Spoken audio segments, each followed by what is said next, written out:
Bonjour. J'ai tout de suite pensé au conte du petit chaperon rouge ce matin en apprenant que les grands-parents d'Émile, du petit Émile, avaient été placés en garde à vue pour homicide volontaire et recel de cadavres. Et j'ai aussi compris pourquoi, à l'annonce de la disparition de cet enfant, certaines personnes comme moi avaient tout de suite pensé au loup. C'est que les contes, les mythes, ce sont des clés, des logiciels, des clés dans notre cerveau qui sont là pour nous éclairer, même si on ne sait pas tout de suite se servir de ces clés et bien comprendre ce qu'elles nous disent.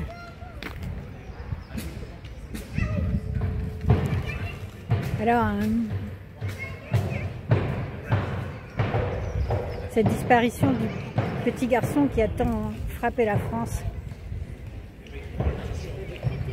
voilà qu'elle semble s'éclairer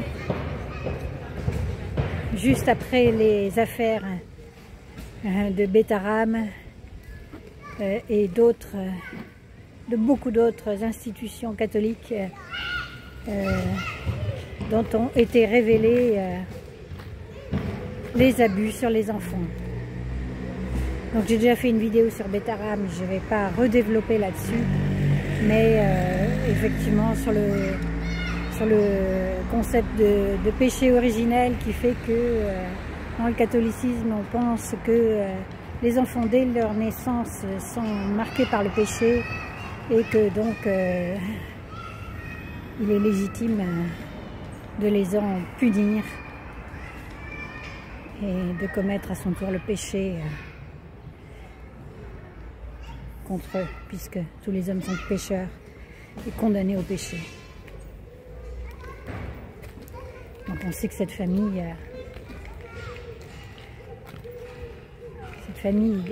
du petit Émile était extrêmement catholique. Par exemple, j'ai lu un article sur un site chrétien disant que si certaines personnes contestaient le caractère pécheur des nouveau-nés,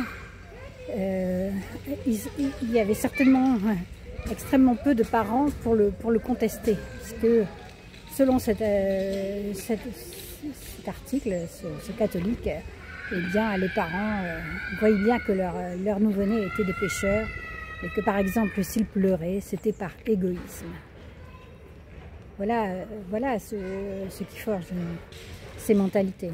On se souvient qu'en 2018, il y avait une vidéo qui avait beaucoup choqué aussi, c'était ce vieux prêtre qui baptisait un enfant, un bébé de 2 ans et demi, de l'âge du petit Émile d'ailleurs, et qui, comme l'enfant pleurait, eh bien, le giflait et même le violentait en lui pressant la tête de façon terrifiante à vrai dire. On se demande ce qu'il aurait pu faire s'il avait été tout seul avec cet enfant.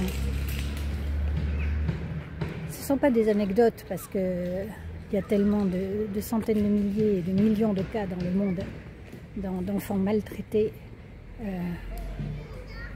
dans ces institutions que c'est forcément systémique. Bah, c'est prouvé. Et on sait que le grand-père du petit Émile, Philippe Vandorini, il a été éducateur dans une institution catholique et qu'il a été entendu par la justice pour avoir violenté les enfants. Il y en a un qui me témoignait d'avoir gardé les traces de ses coups sur lui pendant 2 mois. Donc on imagine la violence des coups que cet homme peut infliger à un enfant.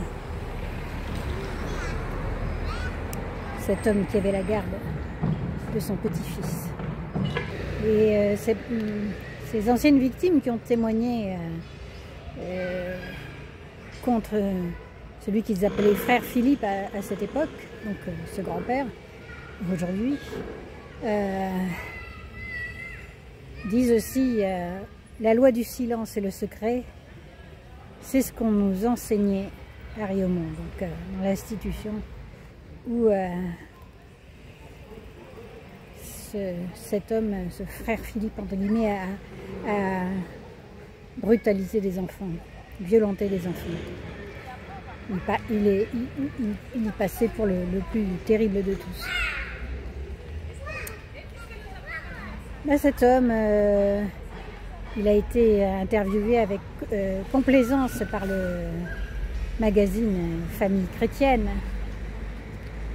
Parce que, voilà, c'est un chrétien. Et ce que font les chrétiens avec les enfants, ils le font aussi avec les femmes. Alors, ils ne sont pas les seuls. Hein. Bon, on voit que dans le conte de Perrault, c'est la grand-mère qui se change en loup.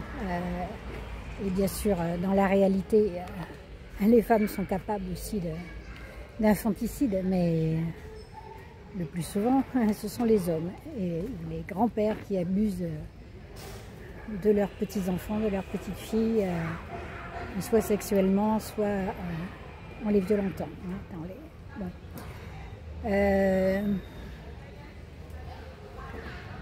Oui, donc en fait, la façon dont il considère les enfants, c'est la même dont il considère les femmes, du point de vue du péché originel. J'ai lu sous la plume d'un auteur chrétien il y a quelques années que si la Vierge Marie n'avait pas été la mère de Jésus, elle aurait été une prostituée. Voilà, c'était soit ça, soit être prostituée. Ces gens considèrent que les femmes sont des prostituées. Solers, j'ai déjà parlé de lui parce que j'ai eu affaire à lui malheureusement, bon catholique, lui aussi. Chaque fois qu'il rencontrait une jeune auteure, il lui parlait de prostitution. Il lui insinuait qu'elle était elle-même une prostituée. Hein, bon. Moi j'ai vécu ça, et d'autres en ont témoigné aussi. Ces gens sont cinglés, comme je dis souvent, malades, et dès qu'ils ont un peu de pouvoir, ce qu'ils ont aisément dans le système patriarcal, eh bien, ils font subir leur maladie aux autres. Dans Famille chrétienne d'ailleurs, j'avais été interviewée moi aussi quand je me suis intéressée au catholicisme et que j'ai essayé, en l'analysant et en m'y prêtant, de le réformer, de changer ce qui n'allait pas. Eh bien, dans ce magazine Famille chrétienne, on m'a fait dire, suivant cette bonne logique que la femme est pécheresse comme l'enfant est pécheur, on m'a prêté ces mots, je suis une pécheresse, alors que je ne les ai jamais dit. Mais il fallait qu'il me prête ces mots. Voilà. Il n'oserait peut-être pas prêter ces mots au petit Émile, je suis un pécheur, mais c'est la même idée. Alors, quel que soit le résultat final de cette enquête, il semble qu'après plusieurs mois d'enquête, justement, du moins l'implication des grands-parents dans le meurtre du petit Émile ne laisse plus grande place au doute. Et ce qui est remarquable, entre autres, c'est le fait que ce grand-père ait changé en loup, peut-être.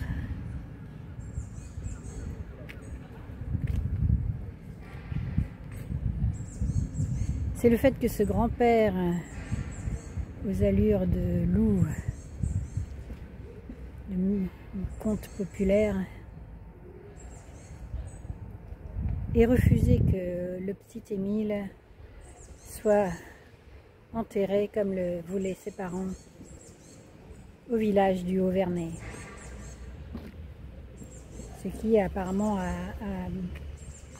provoqué des dissensions d'ailleurs entre les parents et les grands-parents de l'enfant.